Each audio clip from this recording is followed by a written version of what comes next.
Toca Livros e Editora LVM apresentam Economia e Conhecimento, de F.A. Hayek. Tradução de Cláudio Teles Zepeda. Narrado por Daniel Vidal. Prefácio à edição brasileira. A economia das ideias, do mundo externo e da relação entre eles. Fábio Barbieri. O leitor está diante do texto mais importante já publicado em teoria econômica. Essa afirmação entusiasta, compreensivelmente, gera algum ceticismo. Afinal, Economics and Knowledge, Economia e Conhecimento, de 1937, não oferece nenhuma solução para algum grande problema econômico, como o desemprego ou a falta de crescimento econômico. Tampouco constrói algum modelo teórico popular que possa ser aplicado a esses problemas concretos. Sequer é o artigo mais conhecido ou citado de F.A. Hayek, 1899-1992. The Use of Knowledge in Society, o uso do conhecimento na sociedade, de 1945, é mais lembrado. A argumentação, por fim, nem sempre é clara. Ainda assim, a proposição inicial é verdadeira. O texto não trata de problemas concretos, porque seu objetivo é mais ambicioso, abordando questões gerais da teoria econômica e, portanto, de todas as suas aplicações. Por isso, a argumentação é abstrata. Supõe, além disso, familiaridade do leitor com as questões teóricas discutidas na época em que foi escrito.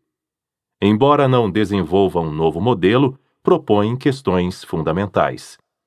Não é o artigo mais citado, mas provê a pergunta que orienta as respostas que o autor desenvolve nos trabalhos subsequentes. Finalmente, não é seu texto mais claro, pois as ideias originais nele tratadas ainda estavam em processo de maturação.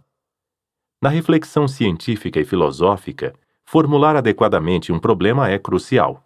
Muitas vezes, quando isso é feito, as respostas seguem naturalmente. Economia e conhecimento têm o mérito de formular a pergunta relevante, não de fornecer respostas. Essa pergunta se transformou no problema que norteia o programa de pesquisa conhecido como a Teoria Austríaca de Processo de Mercado. A questão original, porém, não se limita a essa teoria, lançando luz sobre um dilema que diz respeito a toda a teoria econômica. Este prefácio expõe esse problema, sua relação com o dilema aludido e ilustra as ideias centrais do texto a partir da sua relação com o desenvolvimento da teoria econômica na época que foi escrito.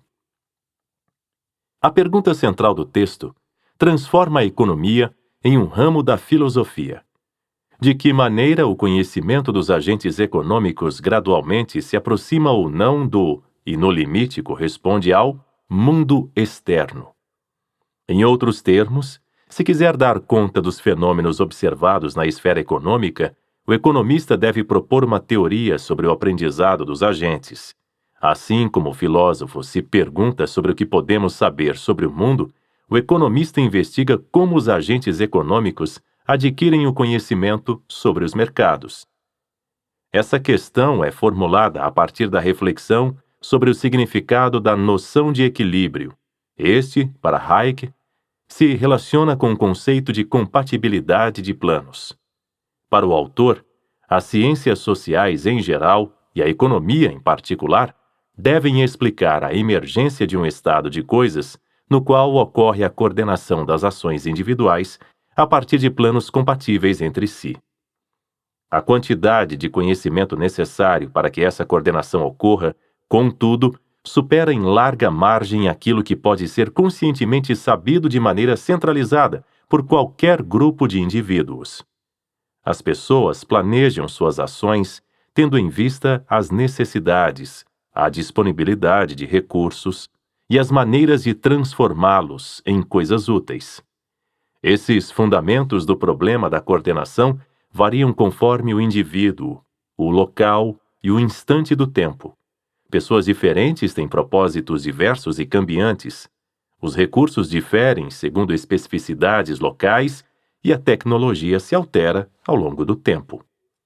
Um reconhecimento da complexidade envolvida no problema de como fazer o melhor uso possível dos recursos adaptando-o às necessidades mais urgentes identificadas pelas pessoas, implica no reconhecimento do caráter falível do conhecimento nos mercados. Se as hipóteses empresariais são potencialmente errôneas, os planos de ação podem se tornar incompatíveis. Um agente pretende construir um sistema de balsas para a travessia de um rio, sem saber que outro pretende construir uma ponte.